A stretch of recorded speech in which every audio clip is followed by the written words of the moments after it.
Welcome to the Spiritual Growth Podcast. I'm your host, Cherise Marie. This podcast is your sanctuary for peace, insight, and spiritual nourishment. Each episode is thoughtfully crafted to inspire and enlighten, blending timeless wisdom with modern relevance, all aimed at nurturing your spirit and igniting your curiosity. Whether you're beginning your spiritual journey or seeking deeper understanding, consider this space your companion on the path to enlightenment.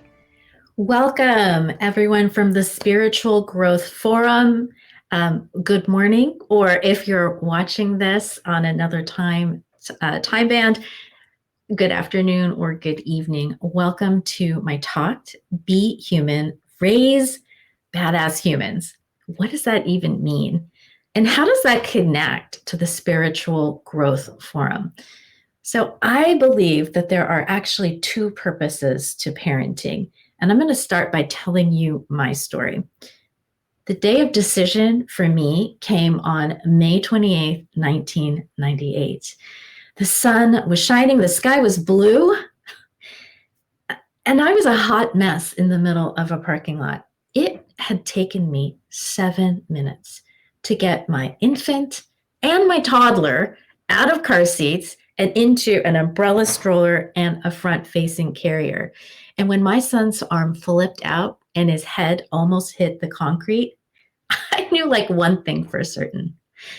I didn't have what it took.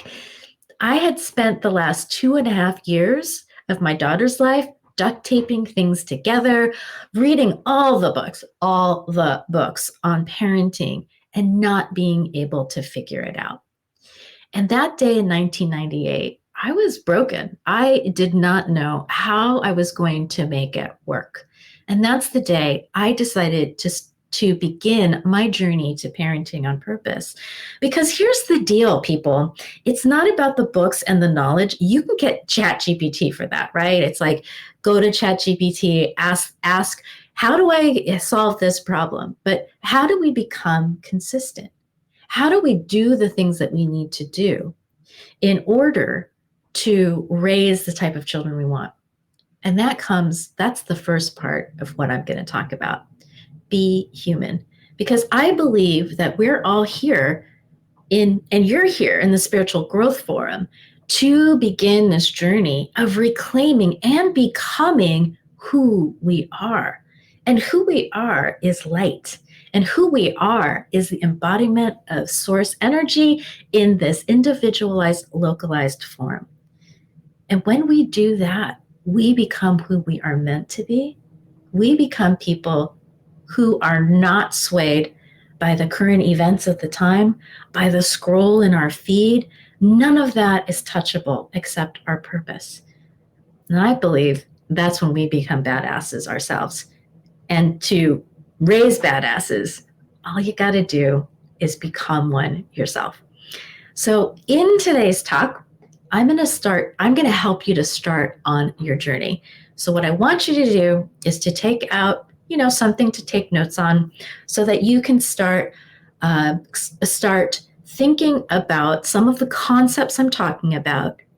And then there'll be a special invitation to do a little deeper work. So for today, just take out a piece of paper, a pencil, a pen, a marker, a crayon, if that's what you've got. Today, I've got something truly extraordinary to share. Something that could help you unlock your mind's full potential and transform your life in ways you never thought possible. Let me introduce you to brainworkaudio.com, the ultimate tool to help you listen, transform, and thrive. Whether you're aiming to enhance your focus, improve your sleep, or cultivate a sense of calm, Brainwork Audio is your partner on that journey. Their mission is simple but powerful: to empower individuals like you to achieve personal growth and well-being through the transformative power of sound. Here's what makes them stand out. Every audio track at Brainwork Audio is crafted by experts in sound engineering. They blend binaural beats, scientifically designed sound frequencies that sync with your brainwaves, with powerful affirmations that reinforce positivity and success, helping you reshape your mindset from within. Drifting off to sleep with their While You Sleep music, designed to lull you into a deep, restorative rest. or powering through your day with their focus music that sharpens your concentration and keeps distractions at bay.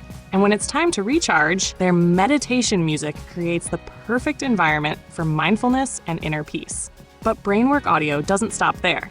They also offer specially designed affirmation tracks, audio experiences that work in the background while you relax or work, subtly reinforcing positivity and confidence.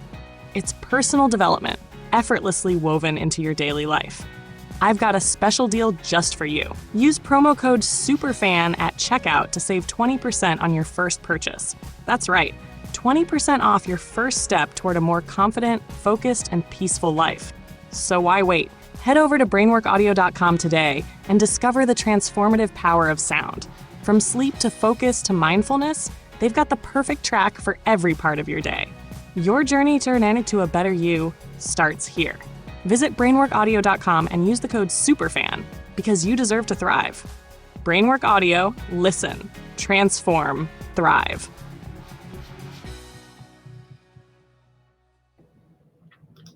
So Einstein said, the intuitive mind is a sacred gift, and the rational mind is a faithful servant.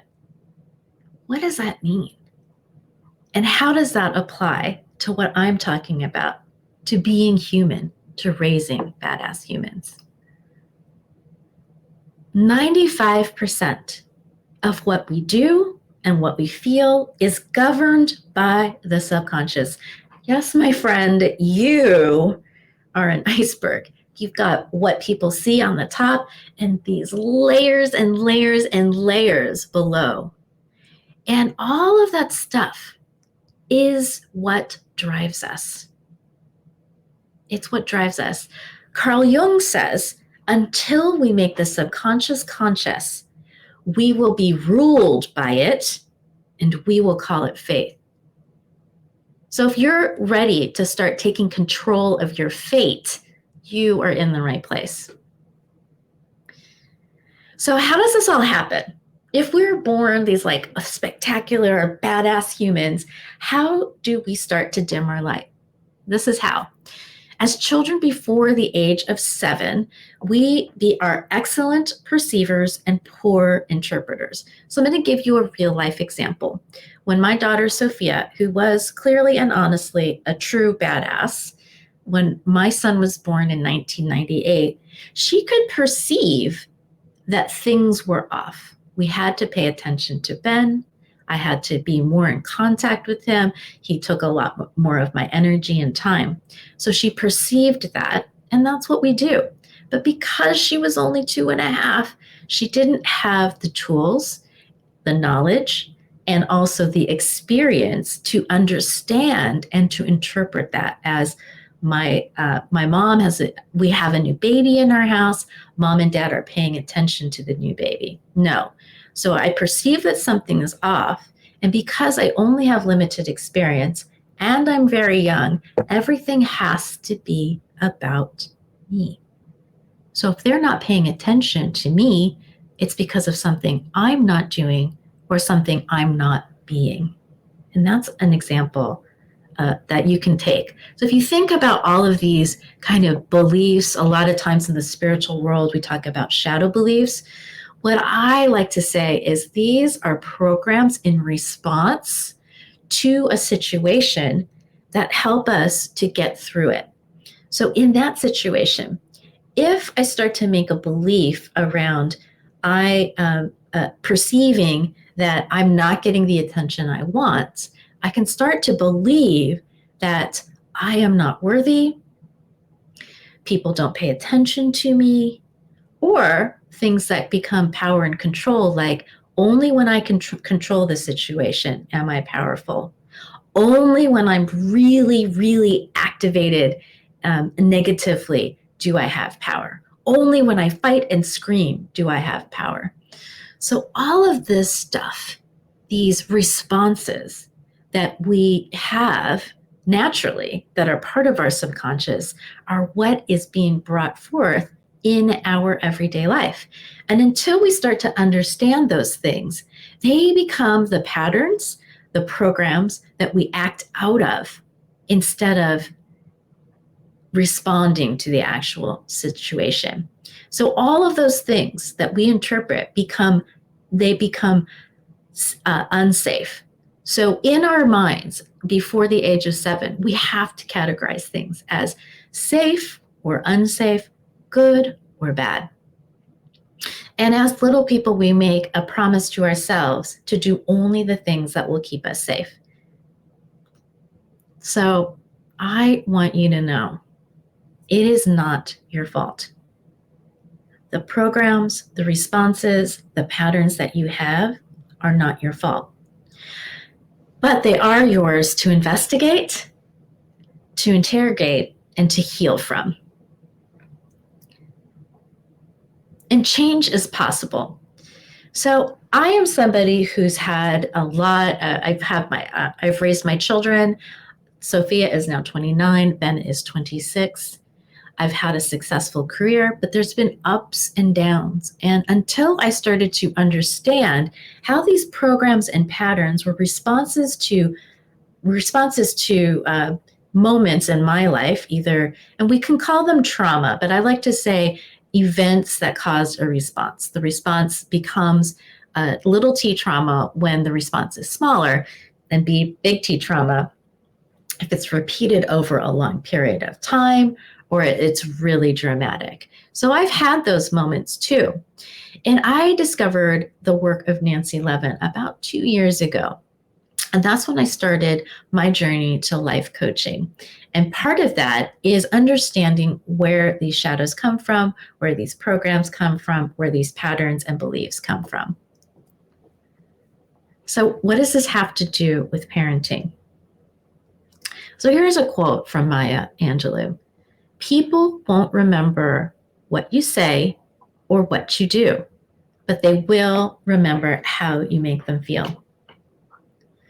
So when we are reacting instead of responding, and reacting from all of these subconscious patterns, behaviors, beliefs, we are not able to be our best selves. When we are responding, we can be our best selves, and we can create a family and an environment where our children feel most supported. And this is what Dr. Angelou is talking about. Our children will remember how we make them feel. And if we're focused on providing and creating a family structure where they're feeling called to be their highest selves, they can be. And it's not about the spiritual bypass. You cannot positively affirm yourself into good parenting, into enlightened parenting, into conscious parenting, into intentional parenting. You can't positively affirm yourself into that. That'll work in the moment, but it won't work overall, because that's the second purpose of parenting. I believe, like I said before, that there are two purposes of parenting. One, to be human, to be us in our highest version of ourselves, and two, to raise badass humans. So when we do this, the time that we focus on to really be in our purpose, to be in contact with that higher self, we are able to transform the way in which we perceive the world and the way we respond to the world. So again, we're talking a little bit about creating space and instead of reacting, responding. So I want to introduce you to the transformation equation. Transformation comes from vision plus choice plus action. So you're here in the spiritual growth forum. You already are starting to think about that vision. But vision isn't simply what I see in the future. This vision is actually how I tune into how I want to create the world. From there, we choose, and from there, we start to enact action. So we have to have a vision first. Then we choose based on that vision and act based on that vision. So reinvention is the prescription to cure what ails you. Transformation begins with a willingness to be different than you are today. And it is not, my friends, about changing everything overnight. It's about small micro actions that create a ripple effect. You only have to do things a little bit at a time while you're ready so that you can see the growth as you're beginning to transform. You're going to be able to learn how to predict an incredible future by making new choices. Because what we do now in the present affects and creates our future. So if we want to choose better to create a better future, we have to start with vision. And that starts with reclaiming all that we put away and letting go of patterns, healing those wounds, and moving forward. And that's what life coaching is all about. Life coaching is about moving forward. And the type of life coaching that I really practice, the practice that I use in order to help parents be humans and raise badass humans, is to take all of that kind of wounding that we've experienced, bring it to the light, heal it so that you can move forward. You've got to have both. Looking in the past, heal, being in the present, and moving to the future. So it's also about setting healthy boundaries with ourselves, the boundaries that we have to set with ourselves. Like, I have a boundary around restful sleep. This is what I'm going to do. We have to have boundaries when we're parents, either with somebody who is a parenting partner or who shares in the responsibilities of parenting. Maybe you have somebody that's caring for your child outside of the home, inside of the home. All of those things require boundaries. And boundaries are the things that we set for ourselves and that we keep for ourselves. And also setting boundaries, of course, with our children. Showing children healthy boundaries, that we have healthy boundaries, and naming those boundaries helps our children to learn what it means to have, set, hold, and maintain boundaries for themselves. And that's what makes them badasses. And also developing a deep sense of self-confidence. And this comes, my friends, from really accepting and healing all the parts of ourselves and knowing that we are whole, complete, and enough. So now this is where you're going to take out your paper and pencil or marker, crayon, whatever, what have you, and we're going to identify one belief. This is the beginning of our visioning process. So the first thing that you're going to do is, there's a couple of different layers to it. So I'll talk about all of these, and then I will guide you through claiming a limiting belief, or a belief or response pattern that we no longer want to use or fall into. So the first thing is that you're going to tell yourself the truth about your life, because often the beliefs that we've created, I would say most of the time, the beliefs that we've created in our childhood worked in the past to preserve us and keep us safe, and now don't work. So we've got to tell ourselves the truth.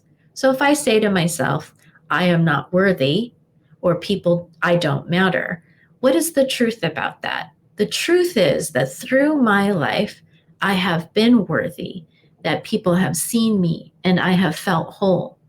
And that's the truth.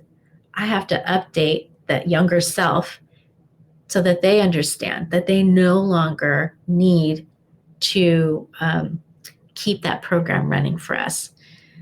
So you might tell someone you trust you're ready for a change. You might envision an empowered future. You might make one powerful new choice today based on understanding that the belief that you've identified is not one that you want to continue to work in. Now, you can take action and create momentum. And then, of course, along the way, celebrate your victories. So it's only through facing the truth that you will be able to fulfill your potential and live the life you were meant to live. It's only by jumping that you will be able to fly. So I want you to think right now. So let me take you through the process of understanding a belief. So if it feels safe and comfortable, close your eyes and just tune into your body, because your body is the barometer. We often think think, or we're always in our heads. We're always thinking. We're always interpreting. And yet that is not where our true self is centered. Our true self is centered in our bodies and in our hearts.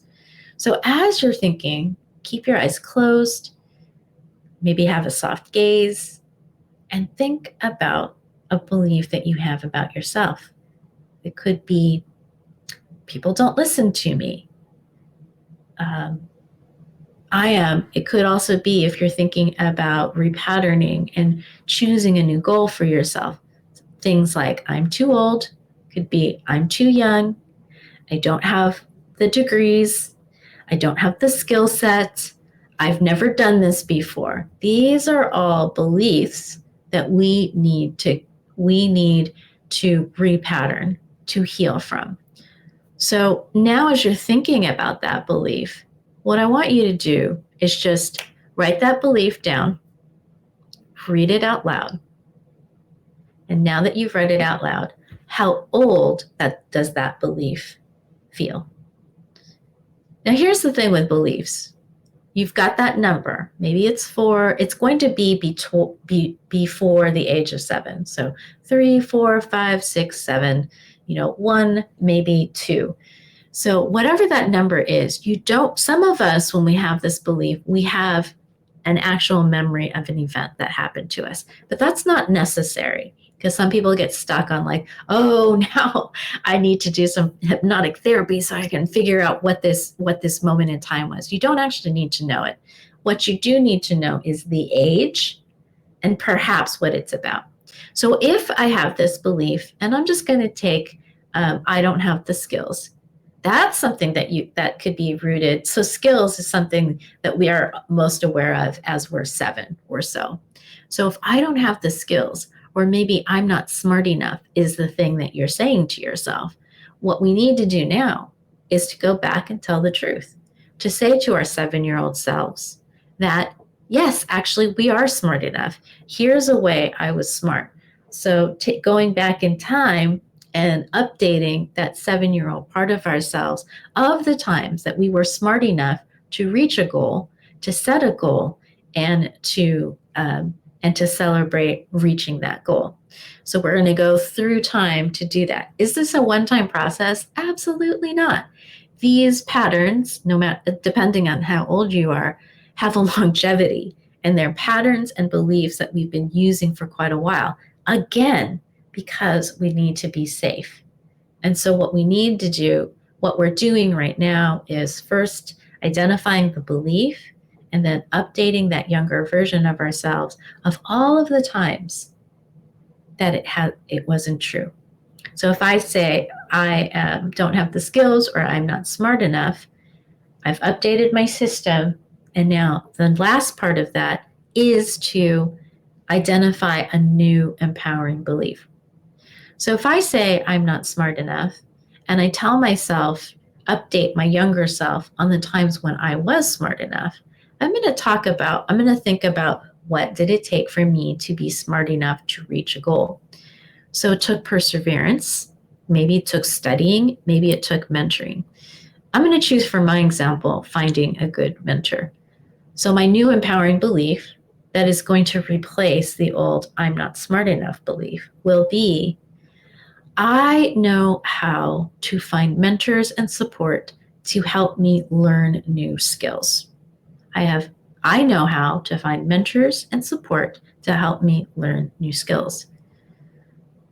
So now we've identified that empowering belief. And then in this moment of this new empowering belief, now's the part where the rubber meets the road. This is when, in these moments, we have to notice, oh, I'm in this new position, maybe, or I'm speaking at the spiritual growth forum. Maybe I'm not smart enough to do that. I have to say to myself, hey, younger self, remember, actually, that we are smart enough. And our new belief that we're working on is, I find the mentors and support to help me learn the skills I need in order to succeed. And we tell that to our younger selves so that we can not only, we can move from installing that new empowering belief to enacting that new empowering belief. So that's when we go from that's how we move along the transformation equation.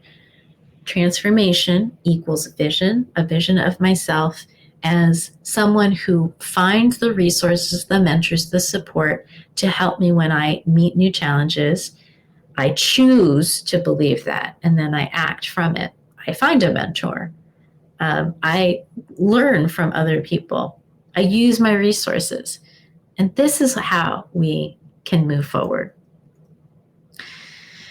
So here's what you can discover on the other side of reinvention. That confidence to say, you can find the confidence to say no to things that don't align with your vision. Because again, vision plus choice plus action equals transformation. You're going to have clarity around what's truly a priority in your life. You're going to stop doing the things that don't serve you, and you're going to start doing the things that really align and serve your vision without guilt and without worry. And I know that you want that. You're going to have closer relationships because guess what? You're going to be fully who you are. There's no more hiding parts of ourselves that we feel is unworthy or bad or unsafe. You're going to have more time because you're saying no and you're choosing things that really light you up. And so all of that time is going to be more fun, filled with more purpose. You're going to increase self-worth and self-love. And then you're going to have the ability to ask for what you want without guilt. So I invite you to make room for you to re-emerge. Remember, we are meant, as Marianne Williamson says, we are meant to shine as children do. It is our lightness, not our darkness, that we fear most. And in this life, we are made to be who we are. So it's time to let go of all of those things that no longer serve us. And that sounds like a big task. But again, it is small micro actions every day that create change. So I invite you to check out the training that I have. It's called the Empowered Parent Guide. It is a way for you to go through the process that we just did today on your own, completely free. So grab that guide, and I can't wait to start walking with you on your journey to parenting on purpose. Remember, be human, raise badass humans. Thank you for joining me today, and I hope you enjoy the rest of the Spiritual Growth Forum. I'm your host, Charisse Marie, and I want to thank you for joining us today on the Spiritual Growth Podcast. It's always a privilege to share this sacred space with you. We hope you carry these reflections with you throughout the week, letting them guide your actions and enrich your spirit. And as always, we're here to support you every step of the way. We love hearing from you, so feel free to leave comments or reach out with your thoughts. Until next time, keep exploring, stay curious, and remember, you are never alone on this path. Together, let's continue walking towards greater awareness and deeper connection. Take care and be well.